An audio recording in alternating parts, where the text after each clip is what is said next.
Welcome to the week that was. If you've been trying to make sense of the market over the last 7 days, well, you are definitely not alone. Not at all. We saw this incredible V-shaped whiplash, moving from a point of just extreme financial fear, massive capital flight, and then somehow right into a historic wave of sovereign accumulation. It was absolutely stunning to watch. I mean, this week was really defined by this acute battle. You had these heavy structural forces, Right.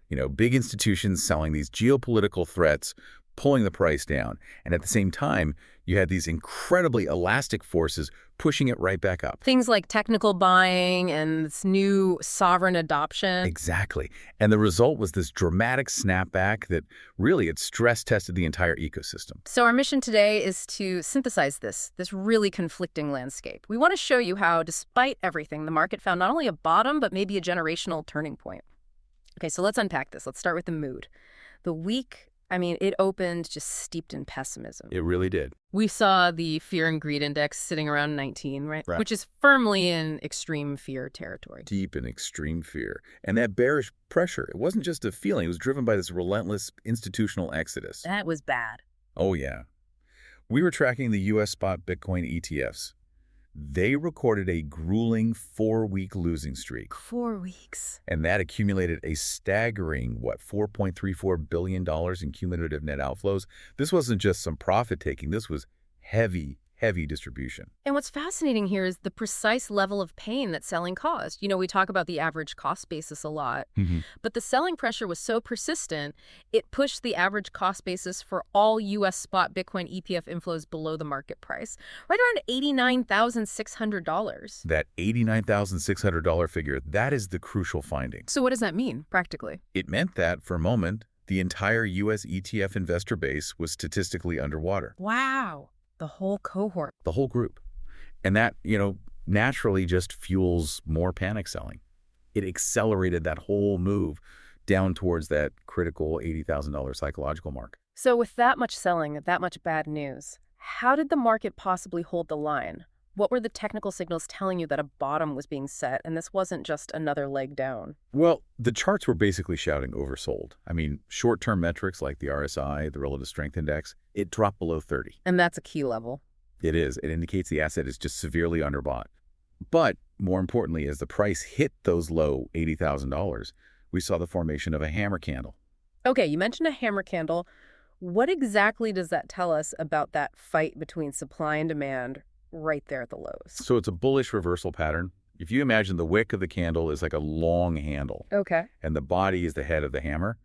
That long handle shows that sellers pushed the price down really aggressively, but decisive buyers, waiting with their limit orders, they stepped in immediately. And absorbed it all. They absorbed all that supply and pushed the price right back up to close near the high for that period.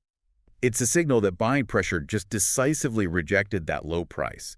It meant the support floor, right between $84,000 and $85,000, was holding firm. It's so easy to just focus on the charts, but the market was holding firm while dealing with these, frankly, huge outside threats. Things that could have caused a crash on their own. Yeah. So what were these systemic risks bubbling just beneath the surface? There were two major non-price-related risks that really highlighted this acute fragility. And the most chilling one was this geopolitical security threat. It was known internally as Operation Red Sunset. Okay. And this is the U.S. Department of Homeland Security probe into Bitmain technologies. Bitmain is massive. They control, 80 to 90% of the ASIC mining hardware supply chain? It's basically a monopoly. It is a monopoly. And if the DHS is involved, the risk has to be astronomical. The government's concern is this dual risk, espionage, and potential grid sabotage. Yeah. Officials are alleging that these devices, because they're everywhere in U.S. mining, might contain hidden firmware vulnerabilities, backdoors. And what could those do? Well, two things. One, they could potentially siphon sensitive data on U.S. energy grid loads. That's the espionage angle. Right. But even worse, they could be remotely manipulated to coordinate a sudden, massive shutdown of machines that are consuming gigawatts of power. And that could cause severe grid instability. Wow. So for any publicly traded U.S. miner, that introduces this kind of existential hardware risk premium they now have to deal with. Exactly. It forces them to diversify their supplier base or, face regulatory scrutiny. It just adds all this unexpected cost and complexity to their business. And then separately, we saw this old fear of crypto debanking come roaring back. Strike CEO Jack Mallers, he publicly disclosed that JP Morgan Chase just abruptly closed his personal bank accounts. And they just cited vague, concerning activity. Right. It feels like a stark reminder that the integration with the banking system is still so tenuous. It's a huge psychological hurdle. I mean, it shows that even prominent, fully compliant figures can be instantly deplatformed without any real cause. And the risk wasn't just limited to that TradFi interface. We saw serious security failures in both centralized and decentralized finance. Yeah, on the centralized side, you had Upbit, one of South Korea's biggest exchanges. They had a security breach, about $30 to $37 million stolen. And they think it was North Korea's Lazarus Group. That's what authorities suspect, yeah. And then on the decentralized side, Velodrome and Aerodrome had to warn users about a front-end security compromise. Which is probably a DNS attack. Likely. And that's so critical because it reminds you, even if the smart contract itself is decentralized, the way you access it often relies on centralized web infrastructure and creates this single point of failure. And finally, there was that renewed civil lawsuit against Binance from victims of the October 7th attacks in Israel. Right. The allegation is that the exchange knowingly facilitated transactions for Hamas, and it focused on the use of omnibus wallets. Why are those wallets so important here? So omnibus wallets are they're essentially commingled addresses where funds from many different users are all stored together. Which is pretty standard, right? It's standard industry practice. It helps make the exchange more efficient, but it also obscures the flow of funds. So if regulators are trying to track a specific sanctioned group, the exchange can, claim plausible deniability about who controls what portion of that omnibus wallet. So the lawsuit is basically saying that complicated their compliance and tracking. Exactly. That it potentially facilitated illicit funds getting through. Okay, here is where it gets really interesting. Despite the massive outflows, these profound security threats we just discussed, the market found this decisive turning point, and it was driven by new, highly credible capital. How did that even happen? It came from a source that I think nobody expected. The state of Texas. The state of Texas. The Texas Treasury Safekeeping Trust Company made a historic entry into the market. They allocated public funds, reportedly somewhere between $5 and $10 million into Bitcoin, using BlackRock's IBIT ETF. This is so much more than just a purchase. It's a precedent.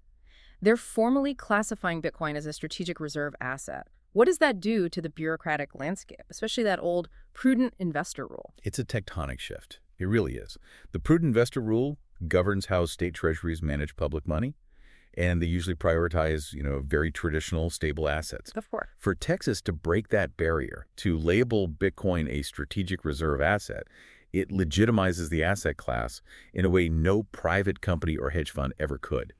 This isn't just fast-moving trading capital. This is generational, sticky, state-level capital. But wait a second. If the entire ETF space was underwater and the outflows were over $4 billion, how was a, $5 to $10 million purchase from Texas really enough to counter that pressure and drive that V-shaped snapback? Because the signal matters so much more than the initial dollar figure. Oh, okay. That news just ended the psychological capitulation.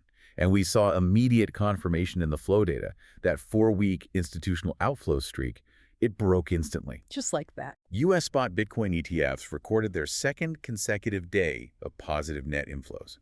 It was over $150 million across those two crucial sessions. And that inflow confirmation led to what we can probably call a structural flippening. Precisely.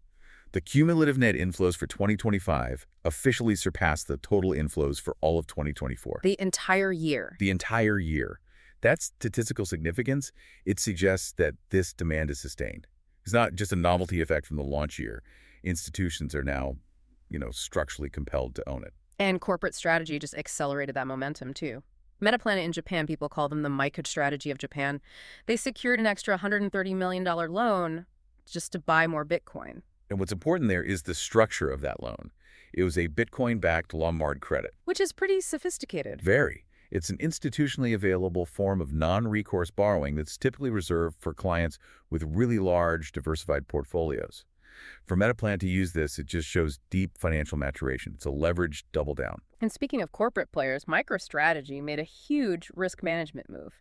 They transferred, what, 58,390 BTC, about $5.1 billion from Coinbase Prime over to Fidelity custody. That move is purely about counterparty risk diversification. Makes sense. As these institutions hold more and more capital, they just cannot rely on a single custody provider. So leveraging traditional financial infrastructure like Fidelity's robust service, it signals a high degree of maturity and planning for even larger holdings in the future. So if we connect all this to the bigger picture, it feels like the industry is rapidly building out the necessary plumbing. It is, and gaining these new mainstream endorsements, we're really shifting the focus from just simple hoarding toward capital efficiency and, increasingly regulatory compliance. We saw top-tier traditional managers jumping into the active space. T. Rowe Price filed for an active crypto ETF. Yeah, and their goal is to outperform the index by actively managing a basket of 5 to 15 assets. That means alpha generation in crypto is now a validated investment thesis for these huge funds. And the derivatives plumbing is getting deeper to support it all. It has to. NASDAQ IIS filed to increase the position limits for IBIT options from 25,000 contracts to a massive 250,000 contracts. 10 times. 10 times. And that's a direct response to large funds who need robust tools to execute really sophisticated hedging strategies for their massive spot holdings. We're also seeing this corporate treasury pivot toward yield, distinguishing between non-yielding and productive assets. That's a great point. Bitmain Immersion Technologies accumulated 3.63 million Ethereum, and their rationale was clear. Unlike non-yielding Bitcoin, Ethereum is a productive asset through staking. So it's pushing that corporate treasury narrative toward active yield generation. It is. And the regulatory thawing is continuing on altcoins, which is just huge for compliance-gated capital. Franklin Templeton filed the critical Form 8A for its Solana ETF. And that Form 8A is the key step, right? It's the registration needed to actually list and trade on an exchange. Exactly.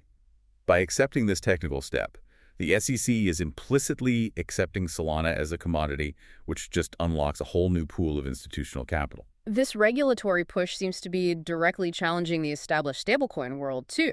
U.S. Bank announced a pilot for a regulated stablecoin on the Stellar blockchain. Right, directly challenging those offshore issuers. And then S&P Global Ratings just underscore that tension by downgrading Tether USDT to weak. Why weak? Because of its reliance on higher risk assets and the ongoing lack of transparency, the market is clearly moving toward regulated onshore stablecoins, which drastically reduces systemic risk for new institutions coming in. And then as the week closed out, we saw this definitive decoupling of Bitcoin from U.S. equities from the S&P 500 and the NASDAQ. The correlation basically hit zero. That zero correlation, it just confirms that Bitcoin is currently being driven more by its own idiosyncratic news, the Texas bid, Metaplanet, the regulatory shifts, than by broad liquidity tides on Wall Street.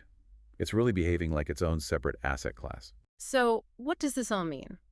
The market staged this decisive V-shaped recovery. It bounced aggressively from the low $80,000, and it successfully reclaimed that critical $90,000, $91,000 support zone.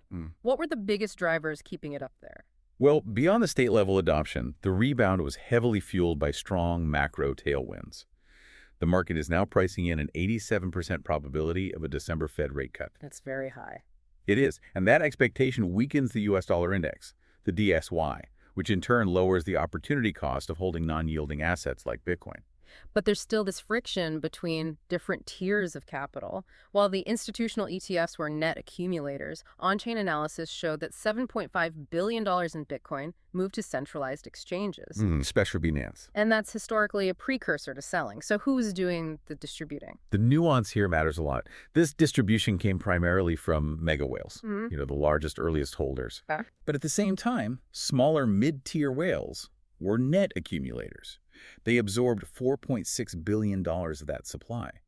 So it suggests a major redistribution of wealth from legacy holders into these newer institutional and mid-tier hands, not just market-wide capitulation.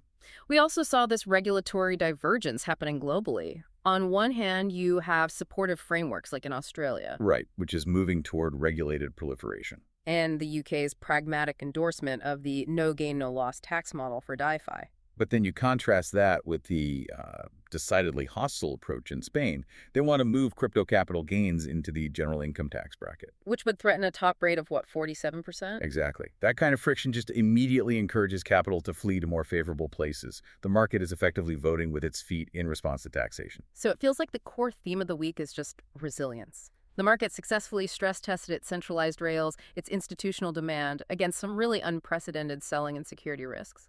It did. The stress test was definitive. I mean, we saw systemic failures. The CME had a data center outage that froze futures trading, a major exchange was hacked, and yet the price held. It validated this new, sticky institutional demand that was really exemplified by that Texas purchase. And that reliance on compliance and traceable custody, especially given the geopolitical stuff, feels like it's defining the future value proposition. It is. This regulatory tightening that we're seeing, like in Kazakhstan with their new National Register of Criminal Crypto Wallets, it suggests a trend toward what you could call fungibility bifurcation. Fungibility bifurcation. What do you mean by that? Well, if an institutional buyer like BlackRock or the state of Texas is legally required to ensure they're holding non-tainted compliant assets, they will prioritize and pay a premium for clean Bitcoin. The kind that's mined and held in politically compliant jurisdictions. Exactly. Over anonymous coins from less regulated sources. And so that leaves you with this really big question for the future. What does it mean if the market starts to assign two different prices to the exact same coin based purely on its provenance? That's a tension that is going to fundamentally reshape this market well into next year.